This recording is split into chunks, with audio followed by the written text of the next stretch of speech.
Cordial saludo a todos, muy buenas noches. De nuevo por acá con el programa de las disertaciones astronómicas desde el Observatorio.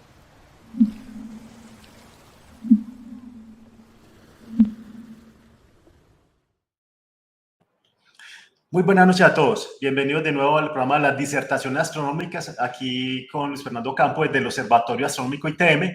Para hoy tenemos como cada 15 días un tema diferencial respecto al ámbito astronómico en general de la ciencia. En este caso vamos a tener un tema muy particular y tiene que ver con el tiempo, cómo se ha medido, las curiosidades que han llevado a ello. Bueno, y vamos a pasar por varios tópicos para ir retomando como algunas ideas que puedan ser de pronto interesantes y que nos dicen mucho acerca del calendario y cómo actualmente lo usamos para nuestro bien, obviamente, o nuestra organización, en este caso civil.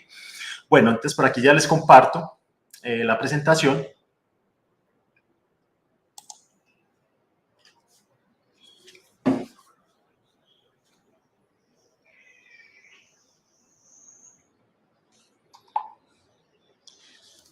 Por acá.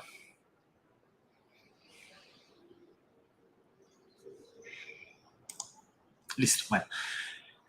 Bueno, esta, como les he dicho, la disertación es un tema diferencial cada semana, cada 15 días, perdón. Esta es la número 123 de la presente fecha.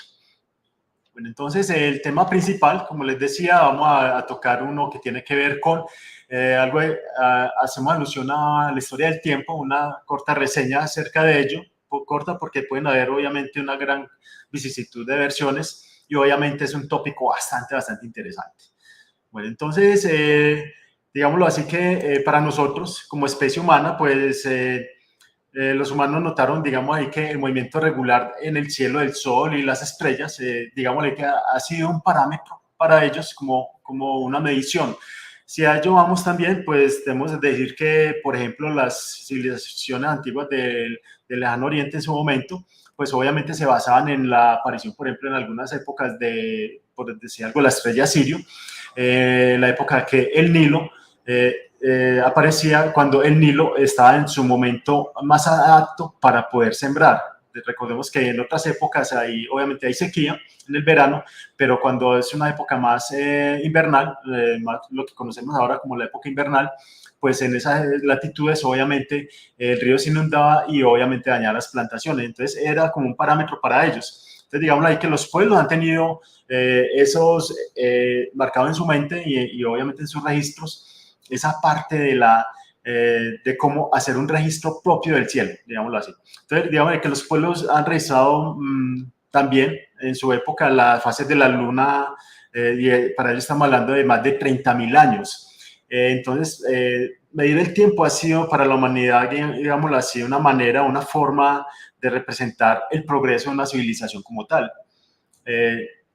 Digámoslo también de otra manera, el tiempo que nosotros conocemos como el tiempo civil es un parámetro que nos sirve para organizar nuestras actividades diarias, cotidianas, y miren que están siempre basados en el desarrollo propio de una sociedad como tal. Bueno, volviendo al tema de estos hallazgos, digamos ahí que los primeros eventos naturales se reconocieron, obviamente, primeramente en el cielo, pero también durante una época, o sea, lo que conocemos ahora como un año, pues habían cambios significativos en el medio ambiente, como les decía ahora, los vientos, las lluvias, en ese caso las lluvias estacionales, que eran las crecidas de los ríos, por ejemplo, como les decía ahora, el Nilo, el florecimiento de los árboles y las plantas, que es lo que conocemos ahora como la primavera, y los ciclos de la reproducción o la migración de los animales y en especial de las aves. Las aves eran un parámetro bastante eficiente sobre ese fenómeno. Bueno, entonces también obviamente están los árboles, están las plantas, que ellos iban cambiando y eso hizo que por naturaleza, simplemente por supervivencia, la especie humana como tal, pues hiciera ediciones propias, ya sean marcadas en sus paredes o en algún tipo de material, grabaran las divisiones anuales, digámoslo así. Conoceríamos ahora como divisiones anuales, pero eran simplemente unas divisiones cíclicas, para decirlo de otra manera. Entonces, eso también obviamente ha conducido a las costumbres locales de cierta población porque están obviamente supeditadas a las a las estaciones cuando hay, por ejemplo, hay cultivos, por ejemplo, o hay simplemente épocas de sequía. Entonces, para ello es muy importante. Eso inclusive ha hecho que las civilizaciones que tienen la manera de acercarse a las estaciones, digámoslo así, pueden ser bastante desarrolladas, porque eso les ha llevado incluso a pensar que si no se cambian de una posición a otra, por ejemplo, en la época no hacen un cambio como tal, pues obviamente no van a hacer ninguna, no van a sobrevivir, y para ellos es bastante importante guardar el alimento, porque si estamos hablando de época invernal, eh, otoño e invierno, pues que ya prácticamente escasean los alimentos naturales, los animales también se esconden o se marchan a otras zonas, era también una reacción propia, pues obviamente las civilizaciones para supervivir tenían que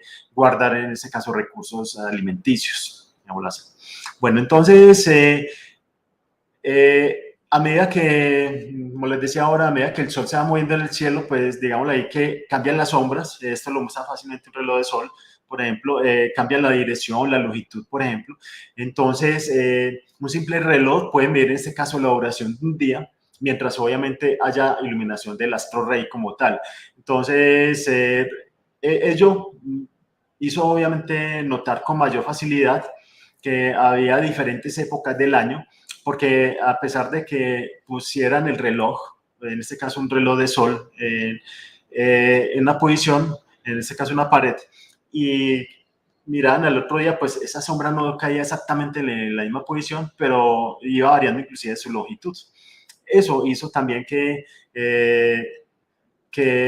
rápidamente fueran hallando un montón de posibilidades de cómo medir esto cíclicamente. Bueno, entonces, estas razones, o las razones para notar esta diferencia, como les decía, la longitud, la sombra, por ejemplo, y el ángulo en que caían esa sombra del reloj solar, supongamos, eh, simplemente no se descubrió hasta que los astrónomos aceptaron el hecho que la Tierra gira alrededor del Sol. Eso no funcionaba de otra manera. Y estamos hablando de épocas, estamos hablando de milenios atrás de lo que llamamos la era cristiana. Bueno, entonces, para que ello funcionara, pues también hubo que aceptar que la Tierra no tenía una órbita circular, sino elíptica, por ejemplo, y que también está inclinada alrededor de 26 grados. Eso es lo que nosotros nos lleva a tener en cuenta el tema de las estaciones. Ahora, esta variación de la órbita circular a una elíptica es lo que posteriormente se conoce con los relojes solares como la ecuación del tiempo, que simplemente permite calcular la diferencia entre el tiempo de un reloj de sol en este caso y un reloj, el que usamos actualmente, el electrónico de pulsera como tal. Entonces, esa es como es algo que sucede cuando se fabrican los relojes de sol. Digámoslo ahí que también existen vestigios de mapas estelares, en este caso los egipcios. Por ejemplo, muestran un mapa antiguo, en este caso este que está grabado en piedra de más de 3.500 años, y muestra la conjunción de los planetas Venus, Mercurio, Saturno y Júpiter en la constelación de Orión. Recordemos que Orión es una constelación que pasa en una zona cercana al ecuador celeste, pues obviamente para ellos era un referente muy importante. Entonces, lograron detectar estos objetos cercanos a esta constelación.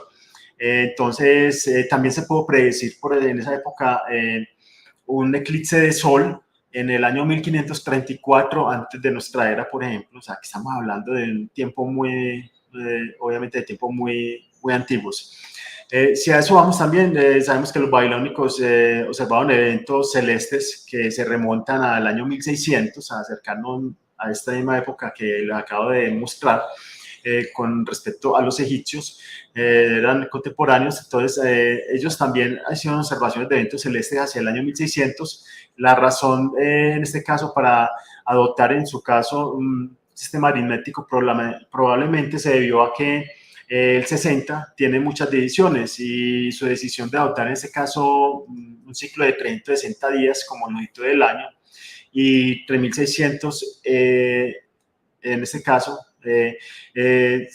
es una base matemática realmente que ya existía, y en este caso había una conveniencia que el Sol se mueva a través del cielo relativo a las estrellas fijas, aproximadamente 1 grado cada día. Eso es lo que sucede realmente. Entonces, digámoslo así, que de esa manera, pues podemos decir que ya los antiguos tenían también en su mente, pues, cómo hacer este tipo de proyectos, de proyecciones más bien. Bueno, entonces, nosotros conocemos fácilmente o identificamos en el cielo para nosotros, para nuestra cultura presente, que la constelación del Toro o Tauro, por ejemplo, obviamente es un símbolo de fertilidad, y en la mitología siempre ha destacado por su posición, y en este caso es reflejada en una de las constelaciones oficiales de la Unión Astronómica Internacional. Entonces, si nosotros ya en este caso vamos a las civilizaciones antiguas como las babilónicas, y en la India, por ejemplo, al norte de Europa, el toro asirio era un toro alado con cabeza de hombre, tenía la fuerza de un toro, por ejemplo. Este es, de hecho, aquí vemos en la imagen ella, es la representación en en un mármol. También tenía la rapidez que tiene un ave y la inteligencia del hombre. Entonces, mire que agrupa un montón de eventos en una sola imagen como tal. Entonces, si a eso vamos, por ejemplo, ya sabemos que era muy importante para ellos reflejar en sí unas estrellas, unos patrones en el cielo, que son las constelaciones actuales, para representar sus culturas, las propias culturas precolombinas antes de esta toma de los europeos en América. Pues obviamente ellos tenían sus propias culturas, ya tenían desarrollos obviamente matemáticos, y en este caso de observación celeste y astronómica como tal. En la imagen anterior que vimos ahora con la constelación de Orión, estamos hablando que eso que se vio ahí es un grabado. Voy a volver acá. Es un grabado, lo que vemos en esa figura, es un grabado de más de 32.500 años, se ha calculado eso con el carbono 14, y fue tallado sobre un colmillo de mamut. Entonces, en este caso, la constelación de Orión, pues para los antiguos, en este caso para otras constelaciones seguramente nos llamó igual, siempre ha representado particularmente la figura de un hombre obviamente fuerte, un brazo, en este caso, brazo derecho levantado, y una espada en el cinturón, como la representa la cultura griega en este caso, ¿cierto? En este caso, Orión era el dios Sol de los egipcios y los fenicios también. Y los árabes en este caso lo llamaban el fuerte.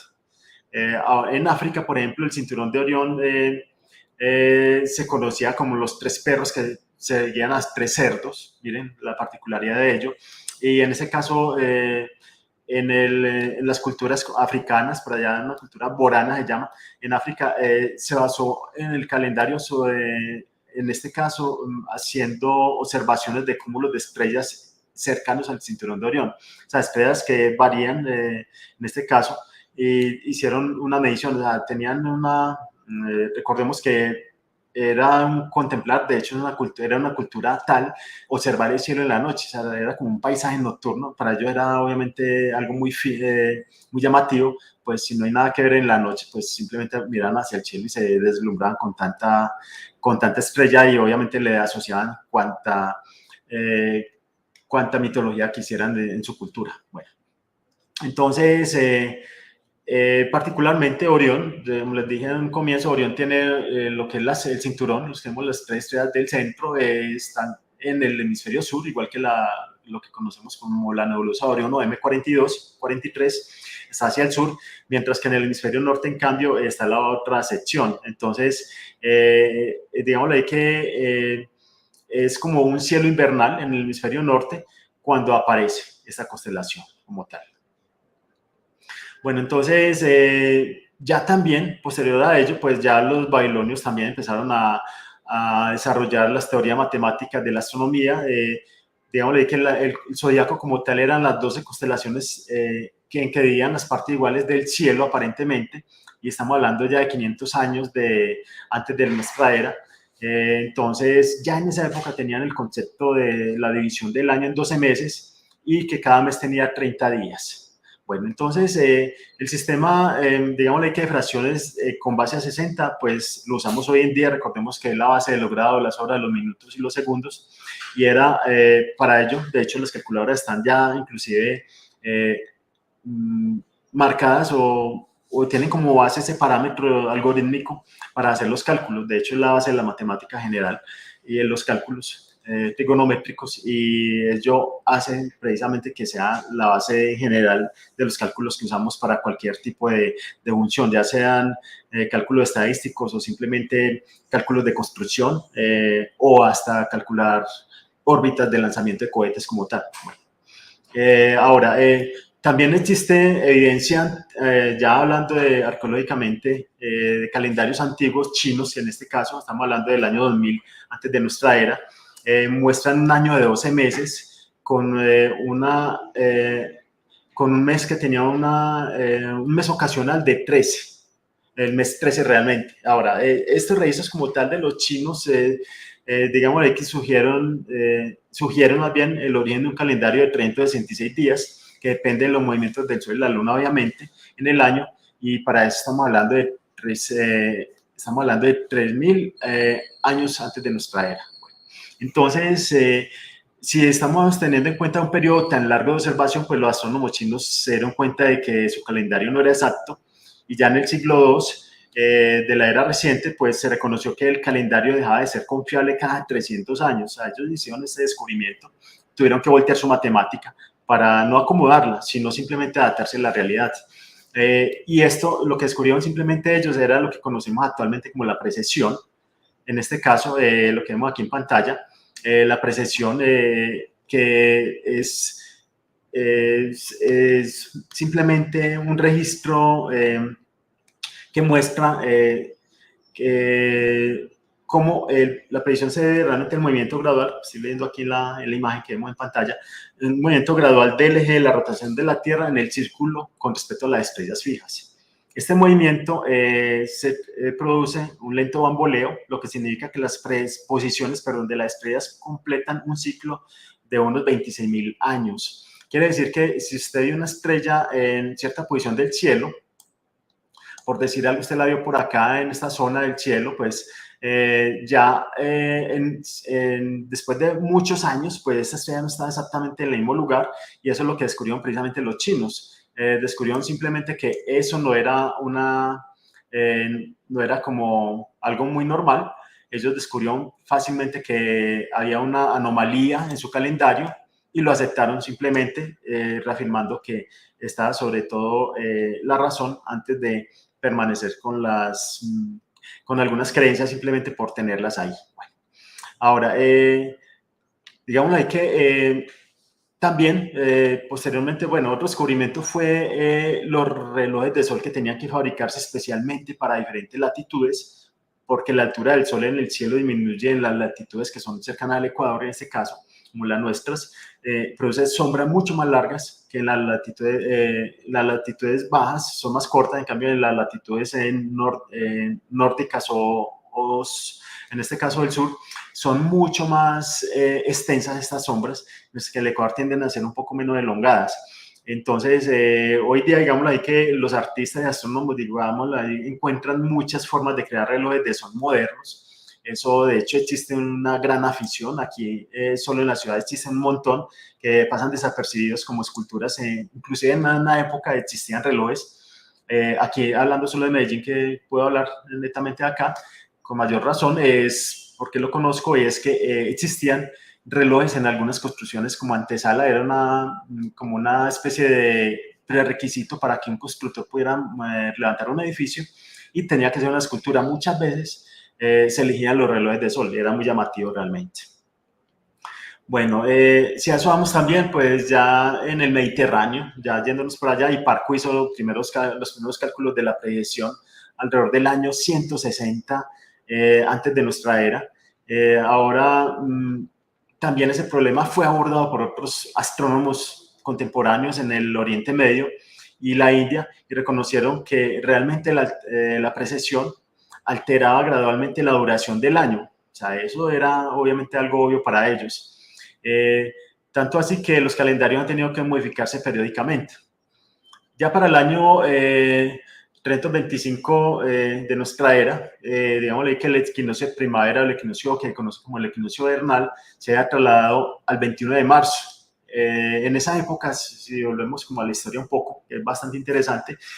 Hay un emperador que se llama, el emperador Constantino, estableció fechas para las festividades cristianas realmente, pero la Pascua se basa en la fecha, en ese caso del equinoccio, la fecha pues, que nosotros conocemos como, en este caso de la cultura católica, en este caso el equinoccio de primavera. Y esa realmente nosotros miramos simplemente ese calendario, nosotros sabemos que hay una variación cada año, porque el equinoccio es un evento astronómico, realmente no corresponde a un calendario como tal como lo tenemos actualmente. Ahora, para el año 1582 el equinoccio vernal se había movido otros 10 días y en ese caso, en su época, el Papa Gregorio estableció un nuevo calendario, que es el calendario gregoriano, que es el, inclusive nosotros tenemos actualmente en vigencia. Y a pesar de eso, pues se ha notado un cambio y a raíz de ello tuvieron que agregarle lo que conocemos como el año bisiesto. Recordemos que eso sucede cada 4 años. Se le agrega un día a la fecha, más bien a los días del año como tal.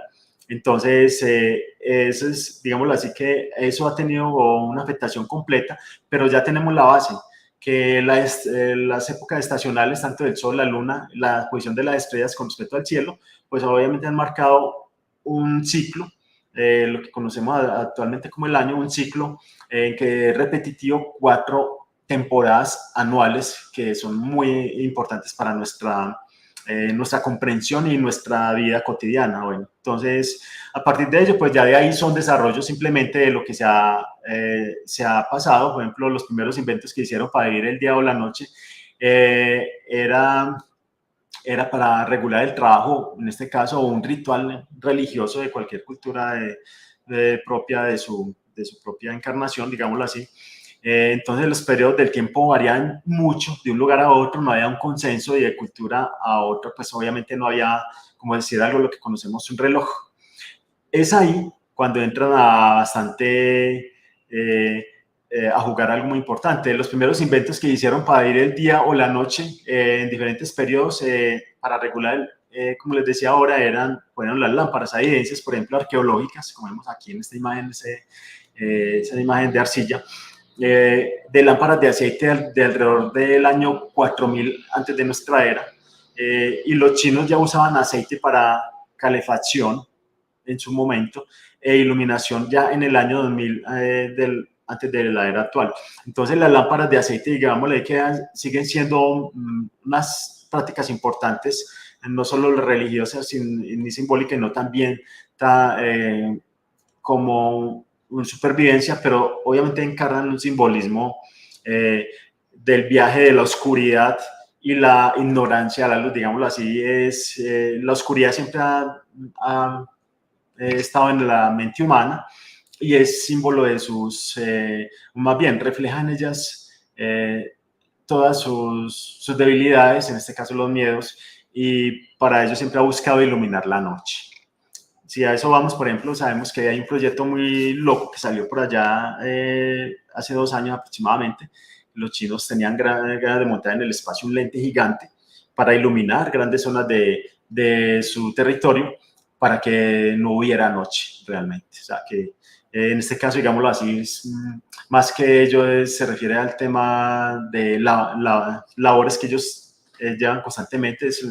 El ítem muy importante de este gran país es precisamente el trabajo arduo y sistemático, y para ellos, entre más tiempo de día tengan diurno, pues obviamente va a ser más fácil trabajar.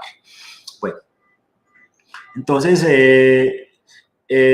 volviendo aquí al tema de las lámparas de aceite, eso, digámosle que evolucionó gradualmente hasta a lo que vemos nosotros como la cerámica que vemos ahí en pantalla. Digámosle que esa fue una manera posible de medir el nivel, según en este caso según el depósito de aceite, para medir el paso del tiempo. Entonces en esa cuenca, pues obviamente ponían la vela ahí al centro, y a medida que se iba derritiendo, pues obviamente se iba llenando, y eso servía para medir el tiempo. Entonces, también vemos a la derecha, por ejemplo, hay un reloj de velas, se lo ven marcado. Las velas se usaban en este caso para decir la hora en China desde el siglo VI de nuestra era, en este caso. Por ejemplo, hay una historia muy particular del rey Alfredo el Grande, que inventó el reloj de velas, pero también tenemos que tener presente que Alfredo el Grande, pues el rey de Inglaterra, digámoslo así, en el siglo X de nuestra era, él medía, en este caso se encargó de medir la duración o la velocidad de la combustión, pero obviamente está sujeta a las corrientes de aire y a la calidad de la cera, que obviamente es algo un tema muy variable. Entonces, digámosle que se usaron, pero ya este rey, por ejemplo, se encargó de meterlas en una zona que no le afectara tanto el viento y de esa manera lograr tener como un parámetro mucho más exacto en esa combustión, para que fuera más uniforme, digámoslo así. Entonces, obviamente es diferente tener una vela más larga a una más corta, pues hay una temperatura acumulada, eso va a afectar también el derretimiento de la cera y así un montón de detalles que seguramente en esa época pues apenas estaban en observación, pero bueno, es algo normal. Si a ellos vamos también, pues están los relojes de agua. El reloj de agua, o en este caso la clepsidra, se llama lo tenemos aquí en pantalla, aquí al lado derecho, la primera imagen en blanco y negro. Digámosle que parece haber sido el primer invento alrededor del año 1500 antes de nuestra era, y era un dispositivo que dependía del flujo constante del agua hacia un recipiente. Entonces, a medida que esto iba pasando, pues el agua iba cayendo o entrando al recipiente, pues iba marcándose un valor según el desplazamiento en una torre vertical que vemos ahí en pantalla en la parte superior. Entonces había un desplazamiento de un émbolo de tal manera que iba marcando en este caso el tiempo. Entonces, digamos, en comparación con la vela o la lámpara de aceite, digamos así que la clepsidra era más confiable, pero también había una variabilidad del flujo de agua, dependía de la variación de la presión, de la presión obviamente, y de la altura del agua en el recipiente. Entonces, eso también es una variación también. Entonces ahí también entraron a jugar también esos desarrollos. Ya aquí, por ejemplo, también vemos en la fabricación, en este caso del orologio o los relojes de arena, en este caso también se medían, inclusive eran más confiables para medir, digamos ahí, tramos de tiempo. Obviamente no eran pues tenían que ser gigantes para poder medir un día completo, lo que normalmente lo hacían más bien en cortos lapsos de tiempo. Entonces, eso también habría sido, digámoslo ahí, una manera de hacerlo, digámoslo así. Bueno, entonces, en este caso también podemos ya pasarnos a lo que son los relojes mecánicos. En este caso los relojes mecánicos son estos instrumentos que siempre han sido o han marcado, digámoslo así, en este caso un reloj astronómico, como en este caso el de Praga, en la República Checa actualmente. Estamos hablando de un diseño por allá, no recuerdo mal, por allá el año 1200, cuando se hizo el dibujo en este caso, si no estoy mal, de Jacopo di Dondi, en este caso, y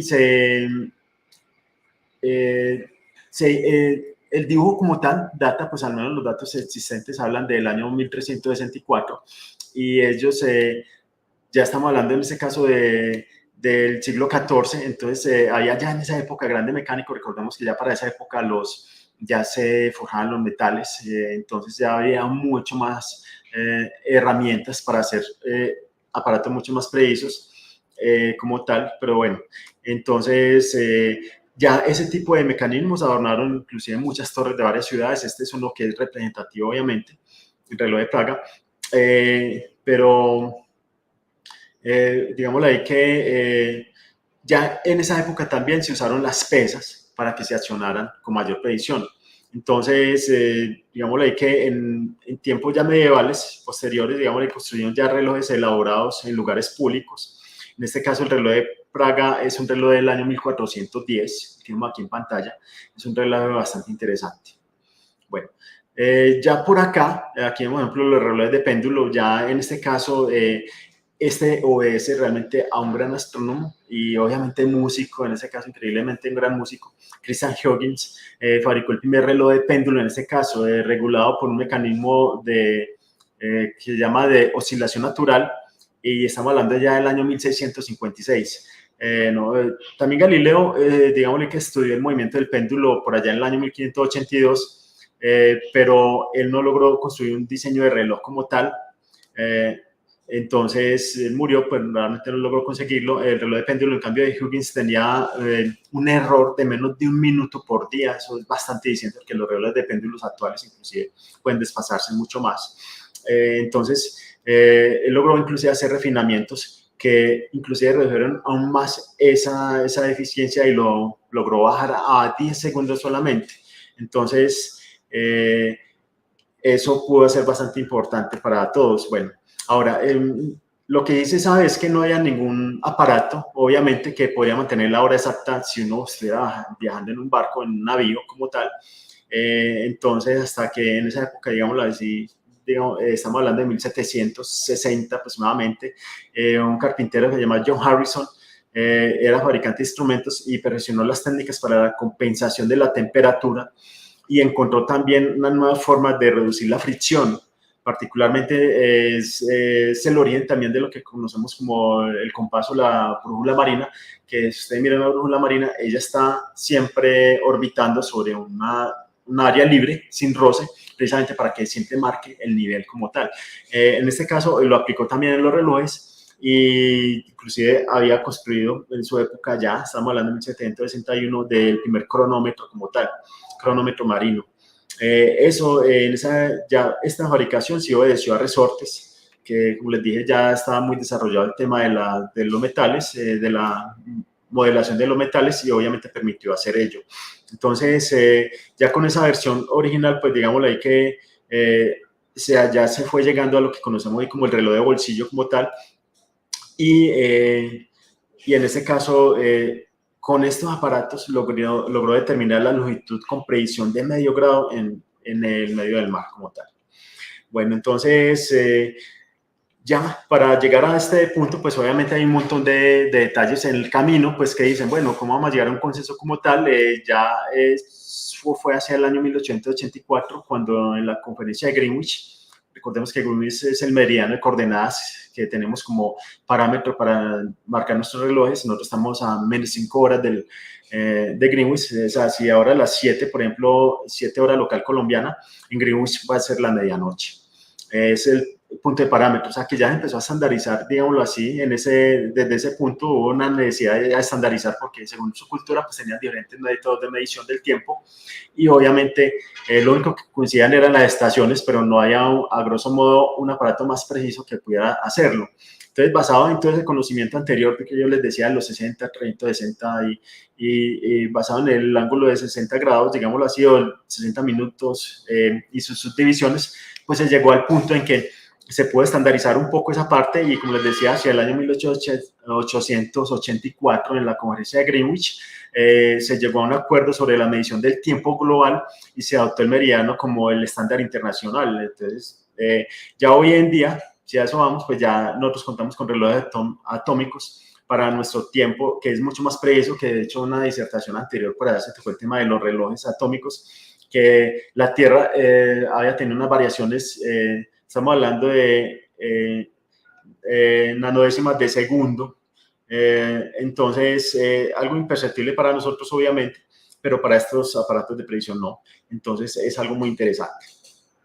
Bueno, pero yendo a todo esto, pues por allá, mientras preparaba toda esta charla y todo, pues me encontré con algo muy importante o muy llamativo, y tiene que ver con un hallazgo que tuvo que ver con algo, con una zona de Grecia que se llama Antiquitera. Es una isla realmente griega, lo llaman realmente un paraíso como tal. Es apenas, hasta el año pasado tenía una población apenas de 200 personas. Inclusive se haya salido una convocatoria que le pagan a personas para que se fueran a vivir allá, increíblemente. Bueno, es un paraíso realmente. Busquen este nombre, Antiquitera, y es algo increíblemente un paraíso realmente. Bueno, obviamente esa zona está, pues, ya hay personas muy longevas, y por eso lo que les dije ahora de que necesitan poblaciones para allá. Bueno, entonces, a lo que voy es que en esta zona, hacia el año 1900 de nuestra era, obviamente, allá había un grupo de buceadores, en este caso buscadores de esponjas. Simplemente sacaban estos animales. Estos buceadores griegos, digámoslo así, fueron desviados. Se dice que ellos fueron desviados por una tormenta en el mar Egeo y tropezaron con restos de un antiguo naufragio, en este caso un barco romano, que estaba cargado lleno de tesoros, según ellos. Pues no, según ellos no, es algo que está completamente documentado. Y esto fue hacia esta isla, o sea, prácticamente encallaron ahí. Ya regresaron, se propusieron regresar al año siguiente con equipos para poder sacar esos tesoros. Regresaron allí, recuperaron material, obviamente, pero no falta en este caso si era para alejar o no a las demás personas, que como siempre sucede con este tipo de lo marinos, son bastante místicos. Al año siguiente, por ejemplo, ya se dice que 2 buzos, por ejemplo, se murieron por toseduras, 2 quedaron paralizados y así por el estilo. Entonces, pero antes de ello, pues lograron sacar a superficie algo que era muy valioso. En ese caso, pues ellos obviamente se fijaban en estatuas de bronce, mármol, joyería como tal, cristalería. Y bueno, pero lo más importante y lo más increíble es que lograron encontrarse por allá con un tesoro impresionante.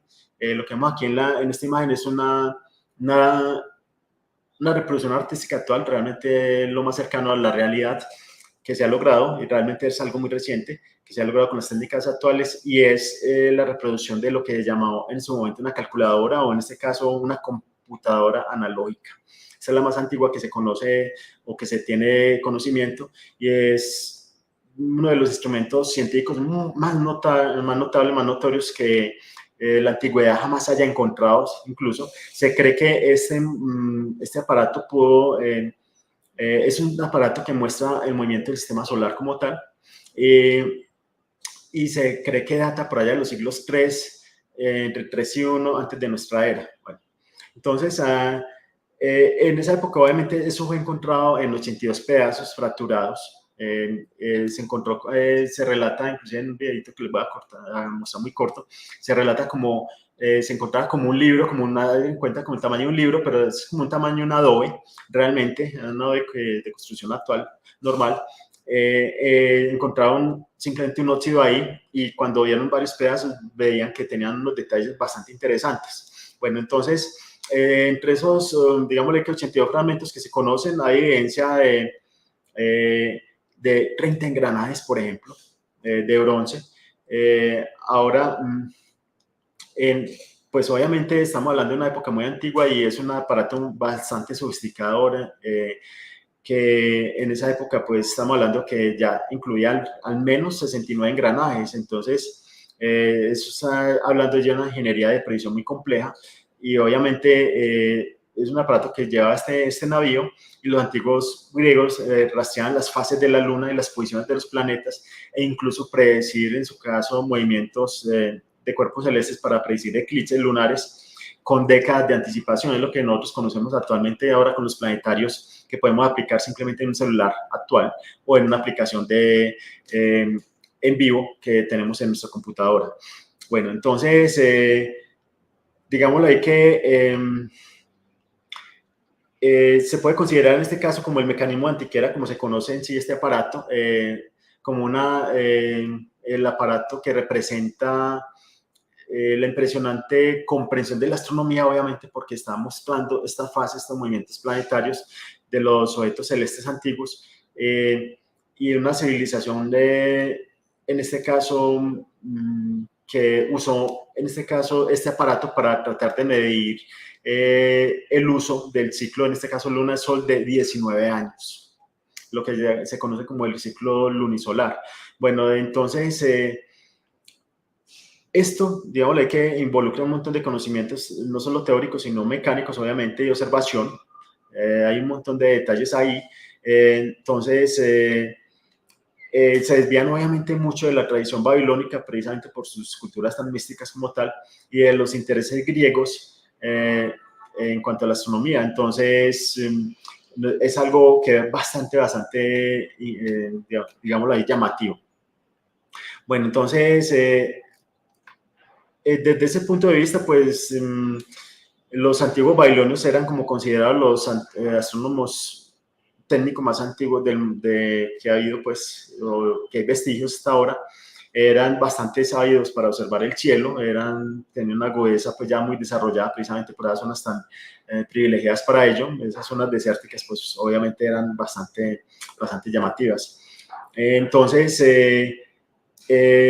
ya ellos, si a eso vamos, por ejemplo, se sabe que ellos ya tenían torres de alrededor de 6.000 años antes de nuestra era, ya levantaban torres de vigilancia para hacer un sondeo del cielo nocturno, es lo que conocíamos en la época de Galileo, por ejemplo, de Kepler, Johannes Kepler, como los observatorios, que no eran instrumentos simplemente, sino que eran posiciones marcados en una semiesfera o en la esfera completa de un lugar, algo así como Stonehenge, y simplemente se medían en qué momento coincidía de nuevo el paso de una estrella importante o de la luna o el sol, digámoslo así. Entonces, eso eran los observatorios que se conocían de la época, pero en este caso ellos fueron mucho más allá, cartografiaron en este caso estrellas y planetas y registraron estos objetos ya en tablillas en esa época, o sea, los grababan ya en madera y hacían, luego los pasaban a arcilla como en moldes. Entonces esos datos compilados sirvieron como base para crear, en ese caso, los primeros calendarios técnicos como se conocen ahora, y eran técnicos para el cultivo y las cosechas, en este caso, la reproducción también, y obviamente trasladados a sus ceremonias religiosas o creencias místicas como ellos tenían. Ahora, sabemos obviamente pues que eran grandes dependientes de las creencias mitológicas, pues porque el universo para ellos era algo mágico. No, cuando no se tiene explicación de muchos fenómenos, como sucede en la actualidad, pues siempre se recurre a las cosas inexplicables. Es algo muy normal de las culturas y eso obviamente llevó a que estas gentes esas culturas pudieran hacer, digamos, pronósticos muy precisos. En este caso, como les decía, de eclipses, por ejemplo, rastrear precisos movimientos del Sol, la Luna, Mercurio también ya era detectado su movimiento, Venus, por ejemplo. Entonces, ellos tenían solo visualización hasta los primeros 5 planetas. O sea, estamos hablando de Mercurio, Venus, Marte, Júpiter y Saturno. Hasta ahí pudieron, obviamente, observar. Si nosotros observamos a simple vista como con un instrumento pequeño, pues obviamente se necesitarían instrumentos un poco más desarrollados para poder ver por allá adelante que existe Urano, Neptuno, pero el aparato antiquero era realmente basado en ello, como tal. Bueno, entonces, pues era una hazaña, obviamente, pues es una hazaña para todas estas culturas cómo lograr llegar a ello, ¿cierto? Cómo llegar hasta ese punto, cómo llegar a hacer los cálculos tan precisos. Y en digámoslo ahí, que esa cosmología occidental, pues digámoslo así, como llaman ellos los sonámbulos, porque las personas quedan en la noche literalmente mirando hacia el cielo. Entonces, esas culturas antiguas, los babilonios como tal, los egipcios y los hebreos, pues lo que nosotros llamamos las civilizaciones orientales, que les dije que les llamaban los sonámbulos, concibieron como un universo que ellos veían como una ostra, digámoslo así. Entonces, de hecho, hablé algo de cosmología también en una disertación, que ellos, para los babilonios el cielo era como una cúpula sólida a través de la cual la humanidad a veces se filtraba en forma de lluvia. La lluvia llegaba de esas partes superiores de esa ostra, caía, y mientras que las aguas que están por debajo brotaban del suelo, por ejemplo, hacia la superficie, eran lo que ellos veían como manantiales naturales en este caso. Entonces, para ellos era un ritual completamente esto. También que están dependiendo completamente de esa mitología, de esa cosmología, de su propia cultura. Entonces, según las culturas, pues eso tenía sus variaciones, digámoslo así. Aquí vemos, por ejemplo, en la versión en esta imagen, por ejemplo, de un cielo, o más bien un universo geocéntrico, con la Tierra en el centro, ¿cierto? Entonces, es algo muy, muy particular como tal. Entonces, aquí vemos, por ejemplo, la posición de la Tierra y alrededor, en cambio, está el Sol, la Luna y los planetas visibles en su momento. Y la del firmamento, como las estrellas, por ejemplo, mucho más distantes. Ellos ya vean por allá como lo que nosotros en las culturas actuales llaman como el infierno, cosas así, lo vean en esos puntos. Entonces, si nosotros también basamos en los conocimientos, por ejemplo, en la época de Aristarco de Samos, estamos hablando de por allá del año 310 antes de nuestra era, por ejemplo, él fue alguien realmente el que revolucionó ello, y estamos hablando de tiempos muy actuales. Si nosotros vamos a este aparato que es mucho más antiguo, pues ya sabemos que tenían esos destinos claros de que el Sol estaba en el centro. Entonces, si volvemos al tema de Aristarco, pues Aristarco fue el responsable de la teoría heliocéntrica, digámoslo, que causó mucho revuelo en la Europa, digámoslo así, antigua, y es lo que conocemos actualmente como el sistema solar, el orden lógico del sistema solar con el Sol en el centro, digámoslo así. Y en este caso, centro del universo, también existía pues esa visión de que éramos también únicos, entre comillas, del sistema, que no había más allá del sistema solar otras cosas diferentes. Bueno, entonces, en este caso, pues digámoslo así, que ya desde Aristarco ya se aceptó, en este caso, que la Tierra estaba girando alrededor del Sol, se estableció el tema del año, que ya venía de tiempo de un desarrollo mucho más antiguo, es una aplicación realmente a lo que ya se tenía. Entonces, Aristarco lamentablemente pues fue una época muy convulsionada, una época que no era muy favorable porque Aristóteles, que era alguien bastante, digámoslo ahí, como un referente de los pensadores griegos antiguos, pues rechazaban la teoría. Entonces para él fue bastante difícil hasta que se logró comprobar mucho más eficientemente esta teoría. Bueno, entonces ya en cambio se prevaleció en su momento el modelo del universo centrado en la Tierra, lo que llamamos la teoría geocéntrica, establecido por Claudio Ptolomeo de Alejandría, y estamos hablando del año 140 después de la era cristiana. Bueno, entonces, este pensamiento, a pesar de que ya estaba tan evidente por muchas evidencias antiguas realmente que existían, muchos hallazgos que ya han sido inclusive tallados, existen hallazgos físicos como tal, pues ese prevaleció por más de 1400 años. Entonces, hasta que Nicolás Copérnico en el año 1600, siglo XIX, no 1500, perdón, ya estableció lo contrario. O sea, estamos hablando de la época del Renacimiento como tal. Entonces,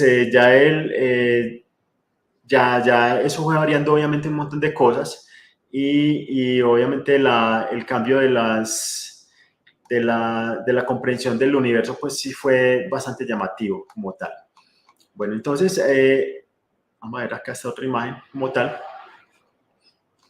Ello pues obviamente ha llevado a que se hicieran, por ejemplo, como les decía, se volvió a retomar en este caso ya con las matemáticas mucho más modernas, el cálculo de la posición, en este caso aquí vemos en esta gráfica el Sol, el tamaño proporcional, en este caso proporcional, pero obviamente no es real, a como lo sabemos, sería el Sol a la derecha, la Tierra y la Luna en el otro extremo. Según los tamaños por ángulos, o sea, es una coincidencia geométrica que se hacía encajar para que se tuviera como una divinidad que realmente ordenaba el universo como tal. Entonces, obviamente eso no se dio y eso ya luego evolucionó como tal. Bueno, entonces, era como las contemplaciones que se tenían en su momento. Sabemos, por ejemplo, que los pueblos indígenas del continente americano eran observadores también del cielo. Como les decía, seguramente las culturas precolombinas tenían grandes hallazgos, se han descubierto algunos no más, algunos sobre todo tallados en roca, donde plasmaban sus conocimientos sobre todo celestes como tal.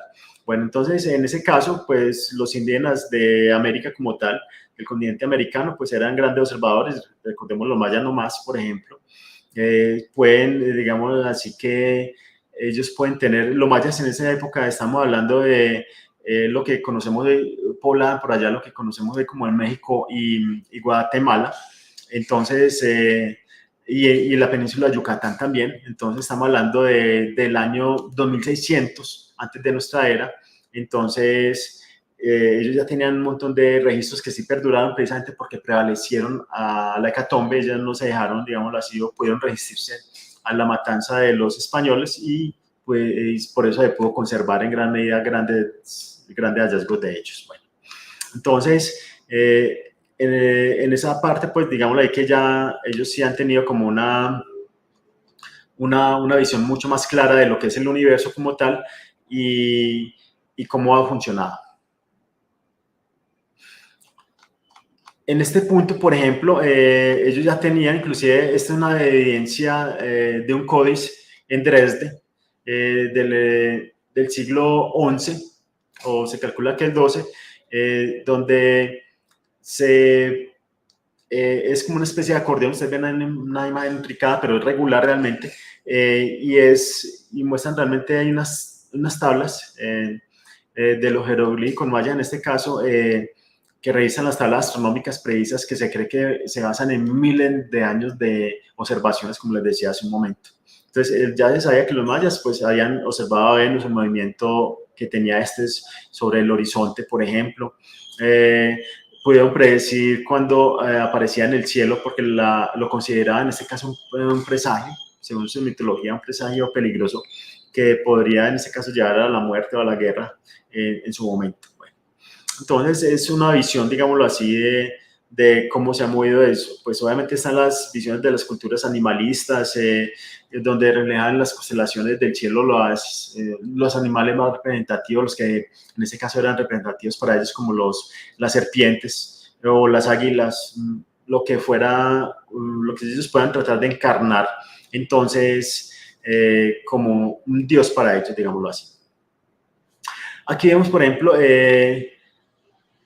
ya volviendo a este valioso aparato, el aparato de Antiquitera, por ejemplo, estamos hablando de que por allá por el año 2017, pues con la tecnología actual de revolución de 3D y todas esas partes, pues se ha logrado como reconstruir en gran medida este aparato y se logró descubrir que era un dispositivo mecánico obviamente accionado a mano y que fue precisamente la primera calculadora analógica, digámoslo así.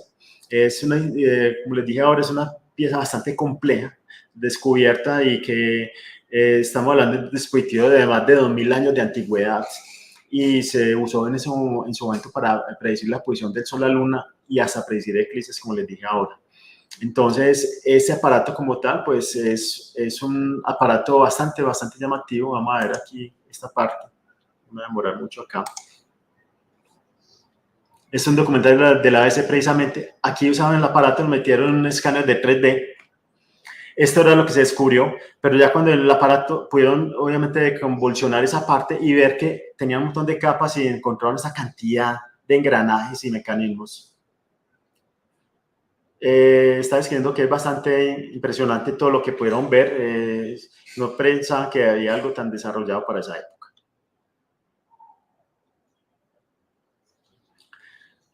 120 años atrás, están hablando del naufragio que en la isla Antiquitera encontraron este hallazgo que cambiaría la historia, en este caso de la astronomía. Encontraron nuevamente esculturas, es lo que acaban como trofeos, cosas valiosas. Encontraron entre esto un bloque metálico, obviamente corroído, pero lo que particularmente están viendo aquí era una pieza oxidada, pero con mecanismos.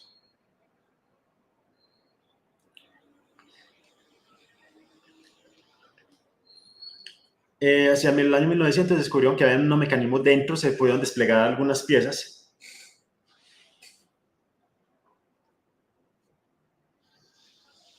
Entonces había una joya adentro que eran estos piñones minúsculos de milímetros.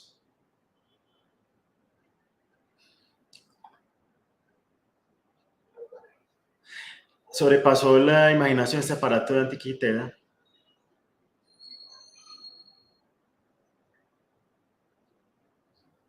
Usaron engranajes de bronce de mucha precisión para predecir la posición en el cosmos tanto de las estrellas como de los planetas, algunos. Entonces, para eso necesitarían diferenciales muy pequeños para poder marcar el movimiento propio de los astros.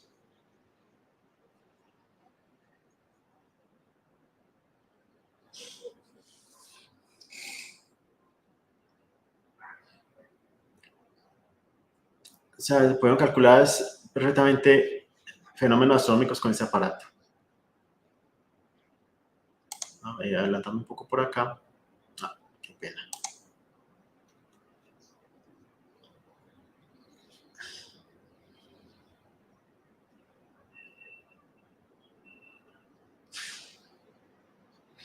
Entonces, cuando se despliega el aparato, se puede ver que realmente compone de una cantidad de mecanismos, como les dije ahora, más de 82 piezas que existen.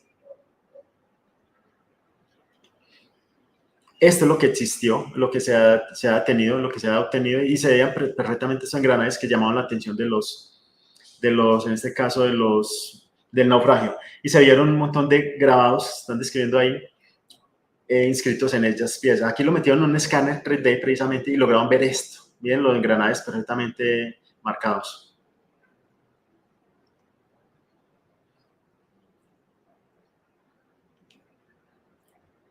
Aquí está el escáner ya haciendo sus revoluciones y desplegando todo lo que mostró adentro. Esto está en el Museo de Grecia.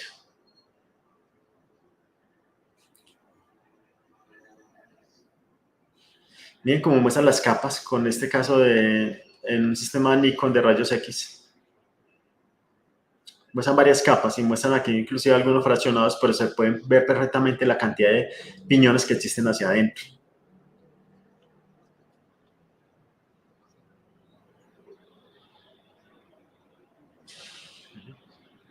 Es bastante impresionante porque en el bronce también hay tallados que estamos viendo aquí en pantalla.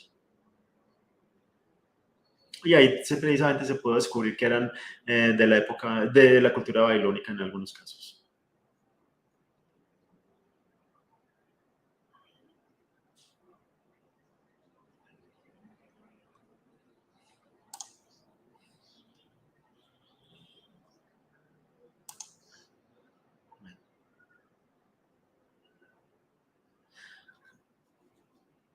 Se ya está especulando acá, por ejemplo, que si esta gente hubiera tenido un desarrollo tal y que hubieran avanzado y se hubieran siendo vigentes, pues seguramente para épocas mucho tiempo atrás, seguramente ya se ha logrado hasta lanzar hasta un cohete al espacio.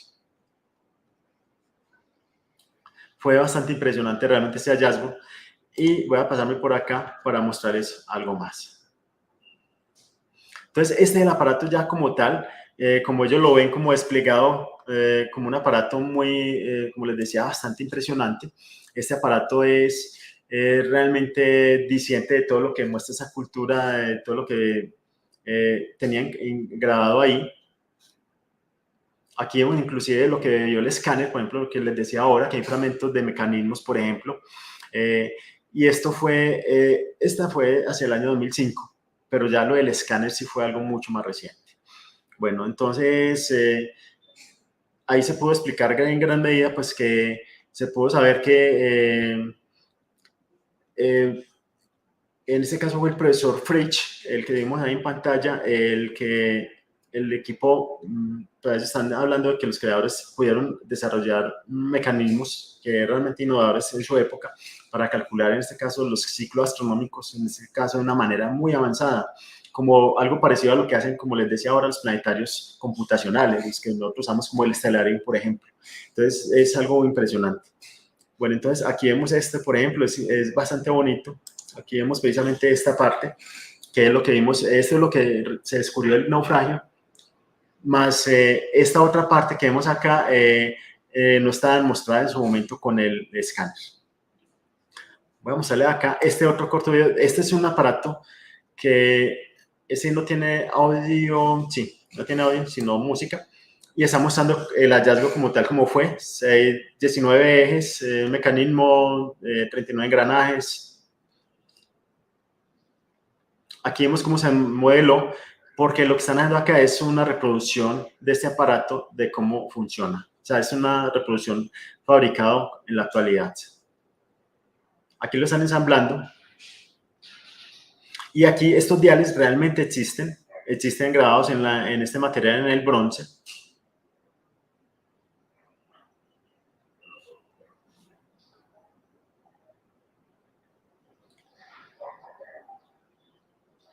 Este es precisamente allá bueno, no sé si en el Museo de Grecia, pero este también fue parte de un trabajo del museo. Aquí vemos ya el engranaje montado, ya con la tecnología actual, con las luces iluminando el acrílico. Y vamos a verlo acá por aquí cómo se mueve.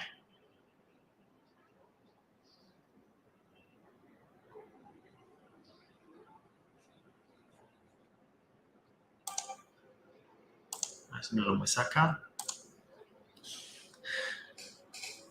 Bueno, el asunto es que ese aparato es una réplica, sí, aquí muestran la réplica del Observatorio de Atenas.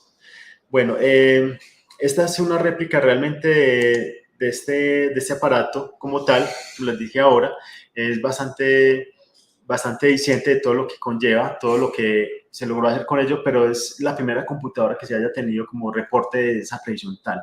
Bueno, entonces rápidamente aquí, como fue tan extensa la disertación, pues voy a compartirles sobre Stellarium. Simplemente vamos a ver el cielo de estos días, unos cortos episodios nomás del cielo. Voy a compartir aquí pantalla.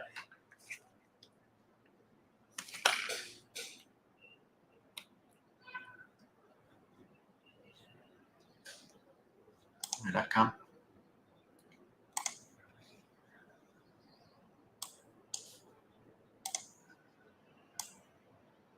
Bueno, ahora sí.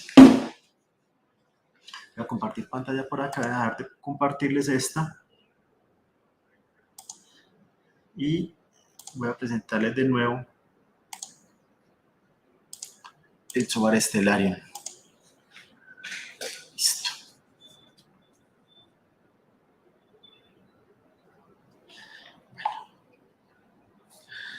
Listo. Bueno, aquí ya estamos en el software. El software está para la hora actual, las 7 de la noche.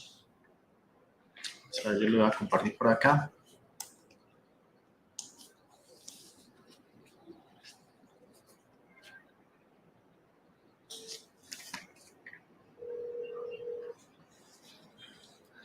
Voy a ver el Stellarium por acá.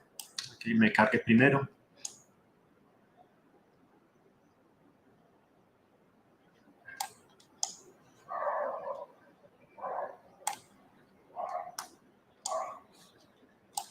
A ver si me carga. Qué pena. Es por aquí. Pendiente.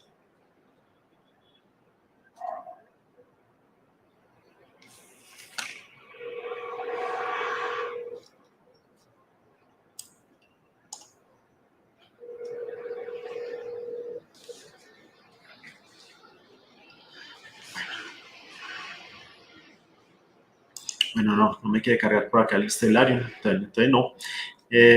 Voy a dejarles por acá entonces ya el... Vamos a ver si por aquí me va a cargar este.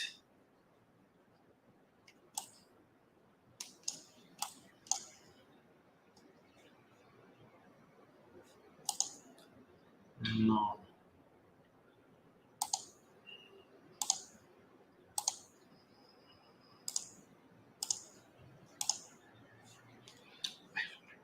No, entonces, bueno, no, les dejo por acá. La disertación, como les dije, está un poco extensa, pero algo muy apasionante, todo lo que se ha desarrollado en cuanto a lo que nosotros conocemos como el tiempo, la medición del tiempo, y el último, que fue una gran sección con respecto al aparato de antiquitera, pues obviamente tuvo que ver con un desarrollo bastante interesante. Entonces, bueno, no, les dejo por acá, entonces, sí, nos veremos ya en la próxima ocasión. Muchas gracias por estar por acá y bueno, muy buenas noches. Le agradezco mucho.